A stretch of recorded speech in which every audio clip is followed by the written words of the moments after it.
भारत के ऊर्जावान यशस्वी तपस्वी प्रधानमंत्री श्री नरेंद्र मोदी जी ऋषिकेश पहुँचे, उसके बाद केदारनाथ, बद्रीनाथ और फिर वापस दिल्ली की यात्रा की।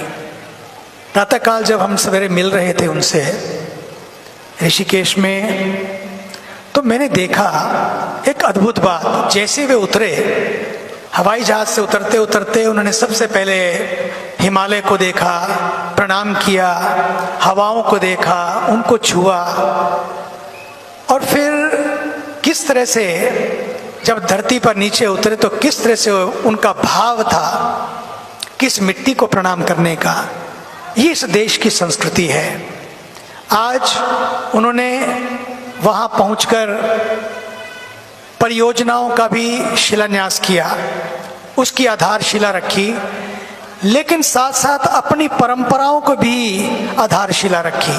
परियोजनाएं और परंपराएं दोनों साथ साथ चलें, ये हमारे देश के प्रधानमंत्री का हमेशा एक नजरिया रहा है। जो इकोनॉमी को भी साथ लेकर चलते हैं और इकोलॉजी को भी साथ लेकर चलते हैं, जो साइंस को भी साथ लेकर चलते हैं और स्पिरिचुअलिटी को भी साथ लेकर चलते हैं, जो देश में बड़े बड़े इंफ्रास्ट्रक्चर भी खड़े कर रहे हैं, लेकिन साथ साथ देश का इंफ्रास्ट्रक्चर, उनका दिल कैसा हो लोगों का, उसका भी ध्यान रखते हैं। देखिए, हमारे देश में अगर ये परियोजनाएं होंगी तो विकास होगा, लेकिन विकास का धर्म का विकास हो एक बात है, लेकिन विकास का धर्म हो ये उनकी ही दृष्टि है। जो प्रकृति, संस्कृति और साथ ही साथ संतति भी आने वाली हमारी बची रहे, उसके लिए भी आज देश में आप देख रहे हैं कि केरल से लेकर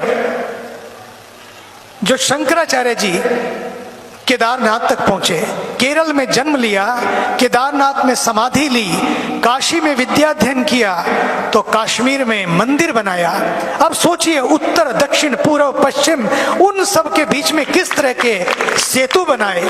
आज इन्हीं सेतुओं के निर्माण की आवश्यकता है, और सेतु तभी बनते हैं जब कोई अपना हेतु ना हो, अपना कोई एजेंडा ना हो, एजेंडा केवल देश हो। जब देश ही एजेंडा बनता है तो पक्का मानिए फिर दल की बात नहीं रहती, फिर दिल की बात रहती है और देश की बात रहती है। इसलिए मुझे तो लगता है कि भारत की आत्मा तीर्थों में बसती है, लेकिन मुझे तो लगने लगा है कि तीर्थों की आत्मा हमारे देश के राष्ट्र ऋषि श्री मोदी जी में बसती है। हमें इसको देखने की I can't believe it even, कि मुझे लगता है कि व्यक्ति दिवाली का दिन, छोटी दिवाली, देव दिवाली अपने घर में अपने परिवार के साथ मनाता है। और पता है आपको, आज वो यहाँ और कल वो अयोध्या में दिवाली मनाने जा रहे हैं, दीपोत्सव, दीप जलाने जा रहे हैं, जला रहे हैं। वो लाखों दिए जल रहे हैं। उस गरीब के घर में भी दिया जले, उस दिए की बात करते हैं। वो इस देश का अंतिम गांव, वहां तक भी पहुंचे, और इस देश की अंत्योदय नारी, उस राष्ट्रपति को भी उन्होंने वो सम्मान दिया। अंतिम गांव हो या अंत्योदय की यात्रा हो, दोनों में उन्होंने सेतु बनाए।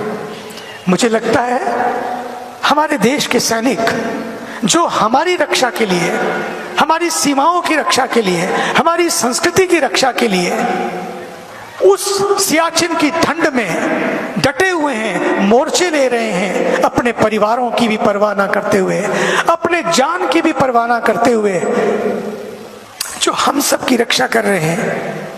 उनका भी घर है, उनके घर में भी दिवाली होती है, लेकिन वो दिवाली हम छोड़कर सीमाओं की रक्षा कर रहे हैं। आप सोचिए, ये परिवार का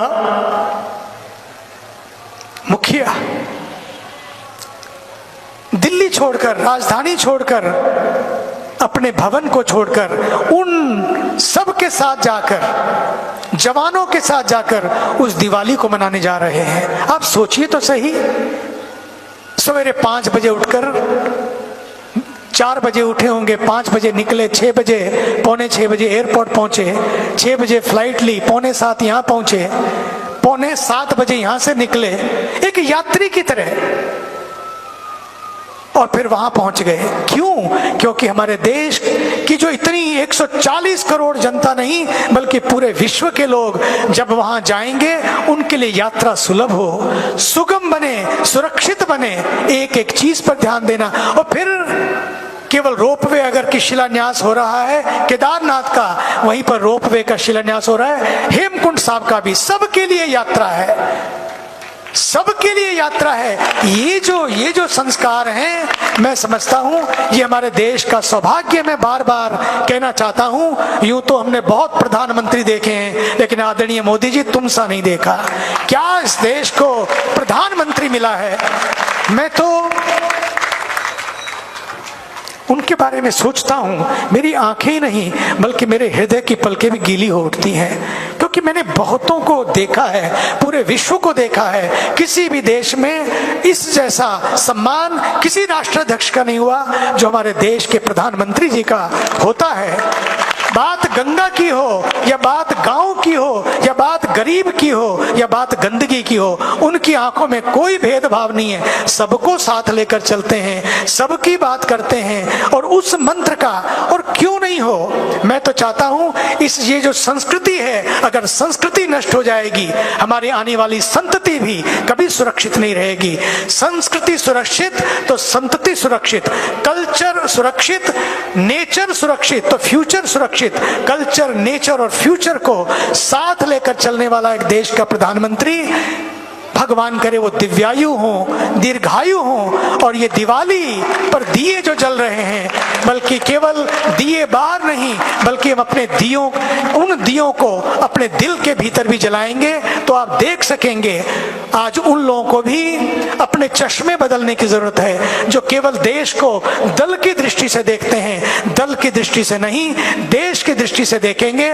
पक्का मानिए, हमारा देश 140 करोड़ लोगों का देश निश्चित रूपेण विकास भी करेगा, परियोजनाओं का भी, पर्यावरण का भी और साथ ही साथ अपने परिवारों का भी। परिवार तभी बचते हैं जब संस्कार बचते हैं। आइए, संस्कारों के इस देश में संस्कार, सरकारें तो बहुत आई लेकिन ये संस्कारी सरकार है। उसके लिए मैं गंगा के पावन तट से आदरणीय अपने देश के प्रधानमंत्री जी का अभिनंदन करता हूं।